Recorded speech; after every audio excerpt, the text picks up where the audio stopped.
Good morning, good afternoon, good evening all, it's Bear here.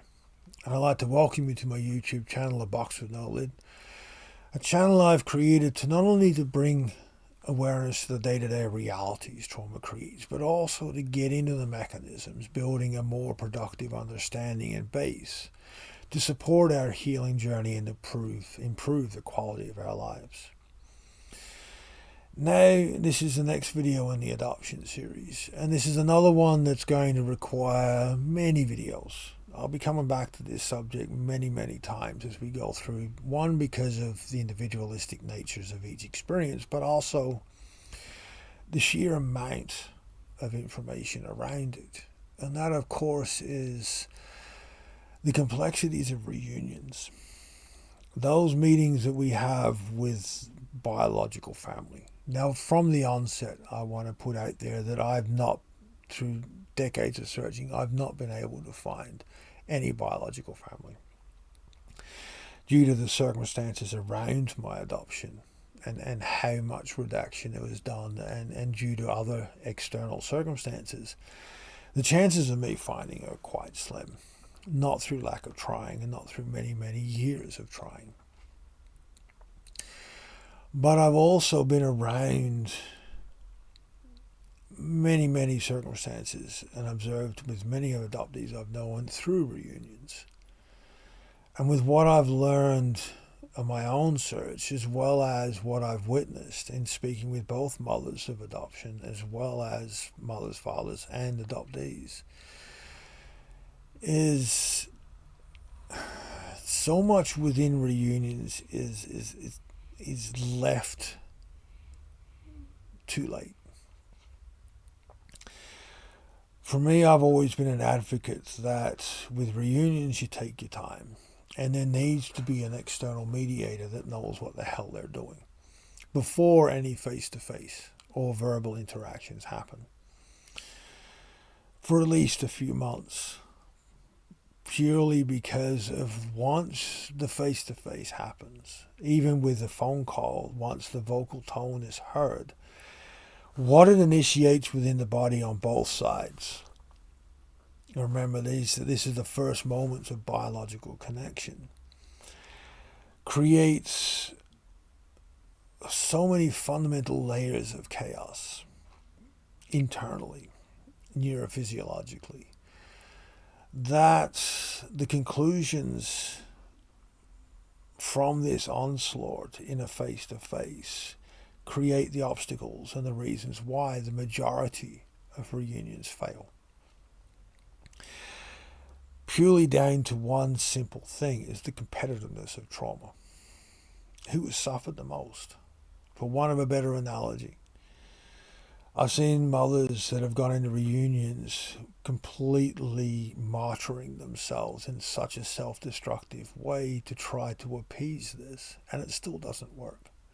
I've seen adoptees, more often than not in reunions, adoptees take the brunt of allowing their trauma to be underrated and put to one side to try to make a reunion work, and it doesn't. And it comes down to the lack of comprehension of the sheer amount of emotional and neurophysiological chaos removal creates in both the mother, father, and child. This world will acknowledge it in the kidnapping. This world will acknowledge it in the stillbirth. Barely acknowledges it in stillbirth.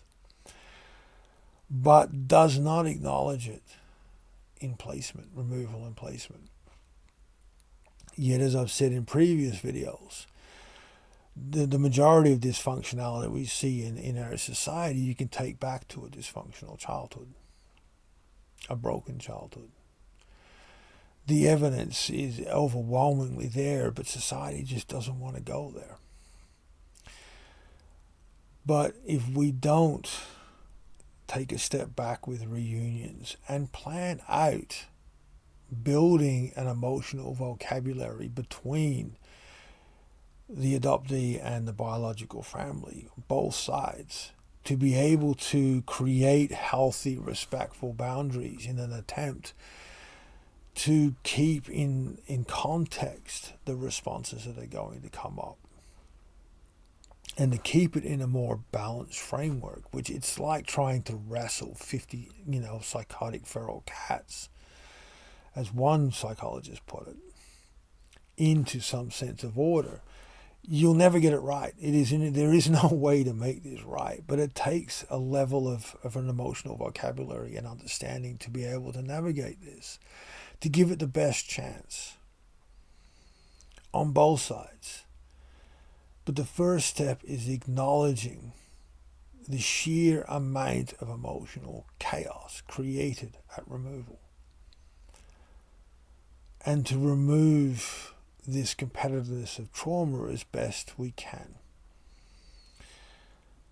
The way I've tried to make sense of it, and this doesn't go well with the mothers and fathers of adoption, because the adoptee in my book comes first, not just because I'm an adoptee, but because the child is the pure innocent party in this.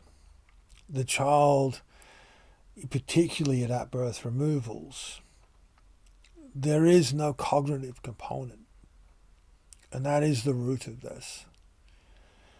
If a child is born into an unhealthy family and gets removed later in the foster care and placement, there is still that same component of the trauma starts pre-verbal. The trauma starts before there is any cognitive way of assessing it.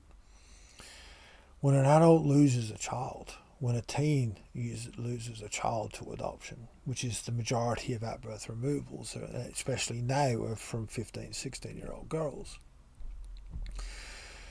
there is still a cognitive component. There is a mechanism of cognitive choice and awareness that allows therapies to be able to access and to work with. One of the greatest obstacles in pre-verbal is you're dealing, as I've said in previous videos, you're dealing with interpretations of sensation, of sensory input. You're dealing with something that has no context. It is just an overwhelming amount of sensory input, sensation. There are no boundaries. There is no way of explaining it or expressing it.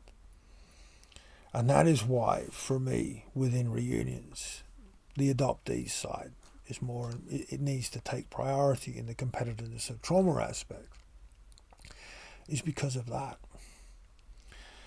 With an adult who has a child removed, there are cognitive pathways to be able to work with that trauma, even though in most cases the world refuses to recognize it. The mothers and fathers are demonized, and there is no support.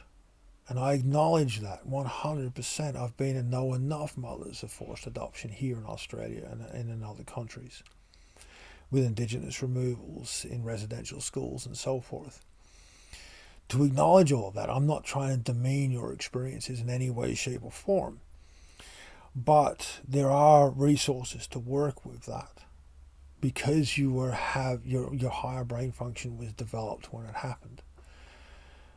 The understanding needs to be given to the adoptee, because we have to develop a way of interpreting complex sensation without a cognitive framework, without a language to express it or understand it. It is just this impossible mess that is so fundamentally at the core of all our neurophysiological responses. In future videos, I wanted, probably a next one, I might delve into my thoughts, beginning of my thoughts around working with MDMA-based therapies. And I actually think I will, because I think that is an excellent tool that has the great potential to be able to work through this impossible sensory mess. But for this video, in delving with reunions, and there are so many countless times now where we don't have a choice. Like, I've tried recently with letters to start the conversation with the federal government here in Australia because of the movement to digital ID and how exposed majority of adoptees are, because we don't have accurate birth records. We don't have the physical paperwork information to be able to defend against identity theft. Like I know myself, I don't have a birth certificate. All these fundamental identification papers that we're expected to have, that by the design of adoption we don't have access to. And it's our fault we don't have access to, because it's our fault we chose in utero to be adopted, which is as far as what the government thinks. But there's all these reasons where society in this current world, we are forced to start to search, even though many of us don't want to, or many of us can't. And what that all creates, we need to start to create discussions. We need to start to think about what it actually is we're trying to do and what's involved and what's going to come up. Because when it's there, it's an avalanche that if it's not steered is not going to end well for all involved. So please keep this in mind. Please take the time to understand what is there and what all this actually is. As I said, in future videos, I want to go into a lot more detail on different components of this. But in this first one, I just want to get across the awareness, to me, which is common sense. But when emotions are involved, common sense goes out the window. Is what is involved in those first interactions with biological family. What is going to come up? What is going to be the obstacles? What is the desires? And all the different players internally on all sides. There needs to be an emotional vocabulary between all the parties involved. A way of everyone feeling validated in their expressions. To be able to create a framework to lay down the ground rules to remove this competitiveness of trauma. To give any reunion the best chance of success. And it takes time, learning, and emotional investment on all sides. And a hell of an almost impossible amount of a negotiation to make it work. So as always, be respectful, be mindful. I love your guys' feedback and questions and comments. And I'll see you all next time. Hope.